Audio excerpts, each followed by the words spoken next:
اب ہم حضرت محتمیم صاحب سے درخواست کرنے جا رہے ہیں۔ حضرت محتمیم صاحب یقیناً ہم سب جانتے ہیں کہ کتنے مصروف، اور اگر آپ سے کہوں کہ میری فراغت 1998 میں ہوئی اور میں ندوے جب آیا تھا تو وہ 1989 کا زمانہ تھا، میں نے اس وقت سے آج تک حضرت محتمیم صاحب کے جو معمولات دیکھے ہیں اس میں کوئی فرق نہیں ہے، اور ظاہر ہے ان کا حال ہم سب جانتے ہیں،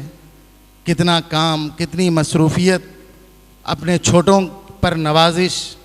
اور کس طرح کی نوازشیں ہیں، جو اپنے بارے میں یہ کہتے ہیں کہ میں ایک مشت خاک ہوں اور کچھ بھی نہیں، میں صورت انسان ہوں کچھ بھی نہیں،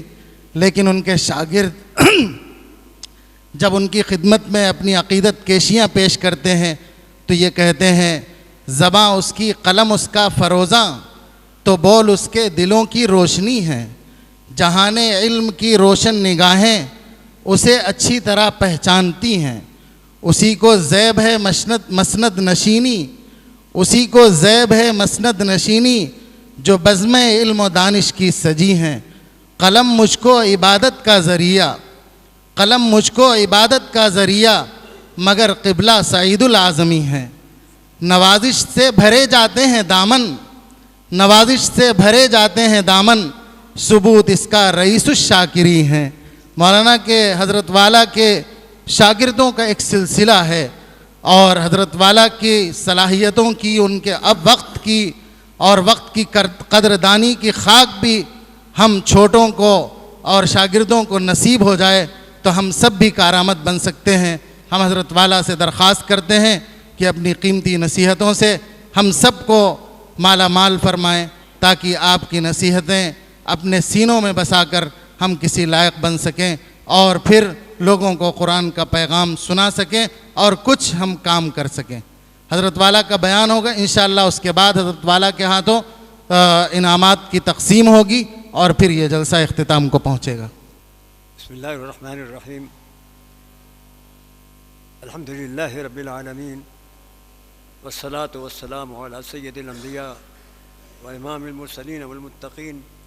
محمد وعلی آلہ واصحابہ وعلی من تبعہم بإحسان الی یوم الدین۔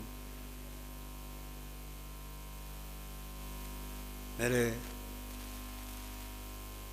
مخلص دوست جناب مولانا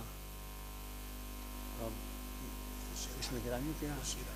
مولانا حافظ خورشید احمد صاحب، مولانا قاری حافظ خورشید احمد صاحب ندوی، اور ان کے ساتھ ان کے بھائی صاحب جو ان کے ساتھ پورا ساتھ دے رہے ہیں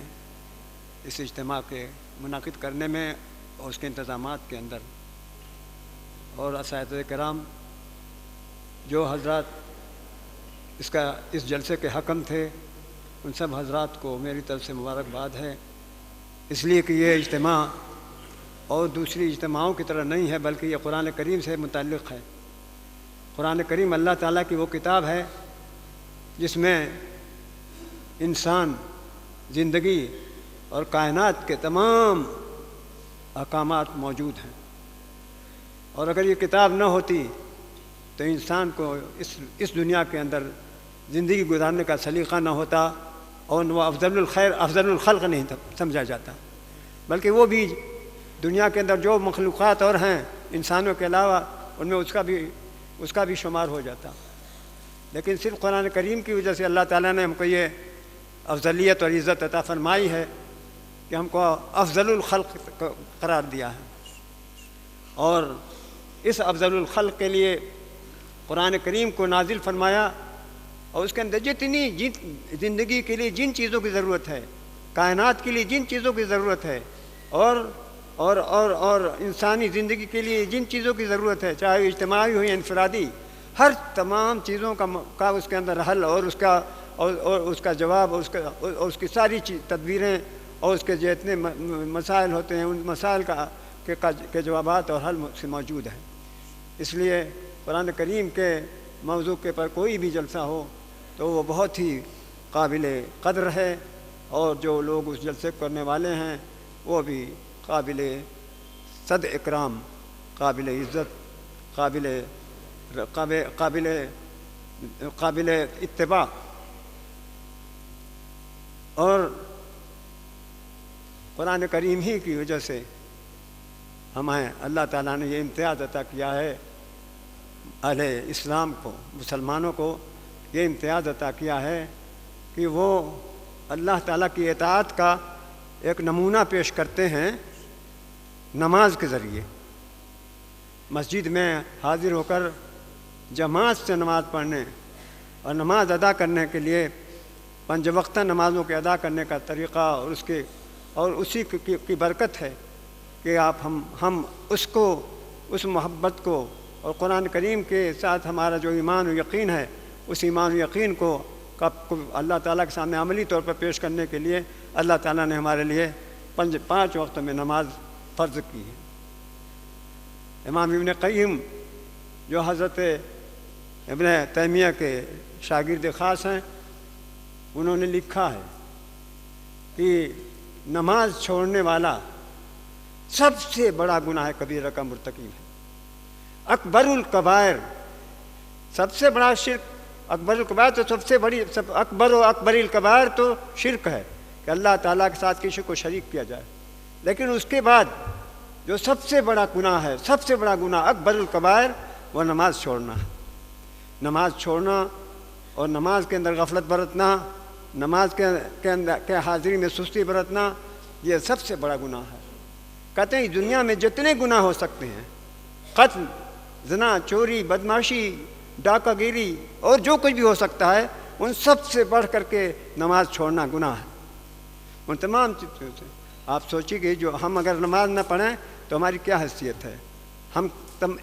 دنیا کے جتنے گناہ اور جتنی برائیاں ہیں وہ سب ہمارے اندر موجود ہوں گی۔ تو میرے بھائیوں اور دوستوں، اس بات کی طرف توجہ کریں کہ آپ قرآن کریم کو اس لیے اپنی زندگی کے اندر نافذ کریں اور اس کو اس لیے اس کی تلاوت کریں اور اس لیے اس پر ایمان و یقین لائیں کہ اللہ تعالیٰ نے جو کچھ اس کے اندر فرمایا ہے، جو کچھ اس کے اندر لکھا ہے، جو اس کے اندر وحی کے ذریعے سے نازل ہوا ہے، وہ سب انسان کی عزت اور سعادت اور اس کی بلندی کو ظاہر کرنے کے لیے ہے۔ اگر ہم ابن قیم کی اس بات کے اوپر ہمارا یقین رکھتے ہیں، اور ہمیں رکھنا بھی چاہیے کہ انہوں نے یہ لکھ دیا ہے کہ ان کی کتاب کے اندر آپ دیکھ سکتے ہیں کہ انہوں نے لکھا ہے کہ سب سے بڑا گناہ جو ہے نماز چھوڑنا ہے۔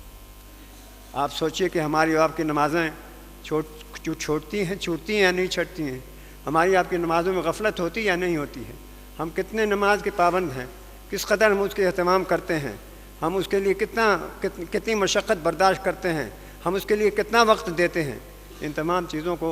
کے اوپر غور کرنے کی ضرورت ہے۔ یہ سب قرآن کریم کا عطیہ ہے۔ قرآن کریم کا سب سے بڑا ہدیہ اور عطیہ یہ ہے کہ ہم کو نماز پڑھنے کا اللہ تبارک و تعالیٰ نے طریقہ بتایا۔ اور نماز کیا ہے؟ اللہ کے سامنے جھکنا، کہ اللہ نے ہم کو افضل الخلق بنایا اور انسان بنا کر کے ہم کو اللہ اس دنیا کے اندر دنیا کو چلانے کا طریقہ ہم کو بتایا، کہ اس دنیا کو کس طرح سے چلایا جائے، کس طرح سے اس کے اندر